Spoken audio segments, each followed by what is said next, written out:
hear it. Well, guys, dating can be a touchy subject, and whether it is through the apps, social media, or even in real life, a lot of people are being hit with what's called dating fatigue. In fact, according to a recent survey by Match.com, more than half of single men and women say they experience dating burnout. That same survey shows that more than 60% feel that dating profiles on apps like Tinder and Hinge are becoming less authentic. So how can we fix this? Here to walk us through the do's and don'ts of dating is Cassindy Chao. She is a former Goldman Sachs investment banker who now works as an expert matchmaker. Thanks for being here, Cassindy. Thank you so much. I love that we're talking about this. Yes. I feel like everything I hear is that it is just really hard to date out there in 2025. It is so hard.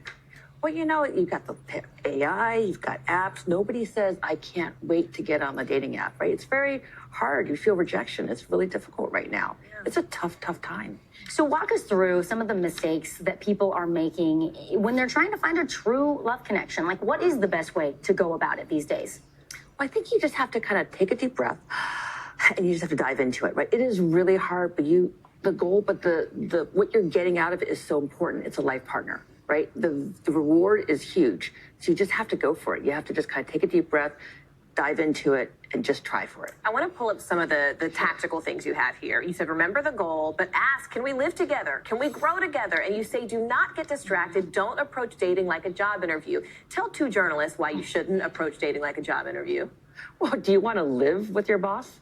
Do you want to live with your colleague? Not necessarily, right? So we can't answer that question. Well, we can't answer that question. Yeah, no, okay. That's a trap. It's a trap. Thinking I saw the trap when it was.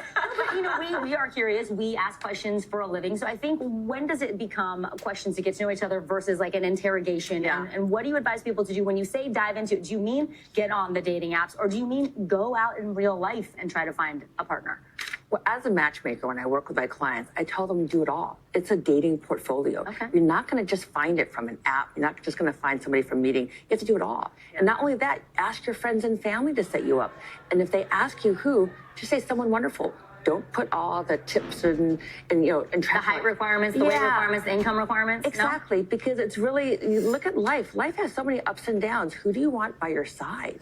That's what really matters. You want somebody who makes your life better, who uplifts you, makes you laugh, gives you support. That's what really matters. It's not necessarily what's on a resume. I want to push back on that. I don't know if I buy that. I don't know if I buy that you shouldn't be clear about some of your non-negotiables. Okay, well, here's my other response to you there, too, is that a lot of times we have a checklist, right, of what we want. We've done a lot to get to our job. I was at Goldman, right, so I had all these achievements. But is it really what you need? So the question is, ask your best friends, your family, your loved one, who is it that I really need? And it may be really different than what you think you want. And if that checklist hasn't been serving you well, maybe it's time to rip it up and flip the script. You actually work with people who pay you a hefty sum each year to help match them. For those of us who don't have that professional matchmaking service, what can we do in our everyday lives to put ourselves out there and really link up with someone who can be that life partner?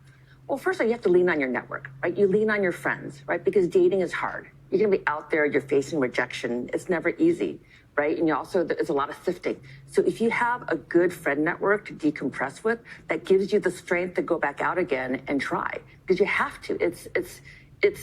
There's too much to be gained because you're finding your partner that you don't want to lose it by just kind of hiding back. People aren't going to knock on your door and find you. You have to go out. It is an exercise in endurance to go out there. Vulnerability, honestly. It is. But if you aren't vulnerable, then how are you going to find the person? You're going to put your defenses up, and you're just going to get the wrong person. All right, Cassindy Chao, we appreciate it. Thank you so much. Thank you so much. All right, so when does a kid's messy room become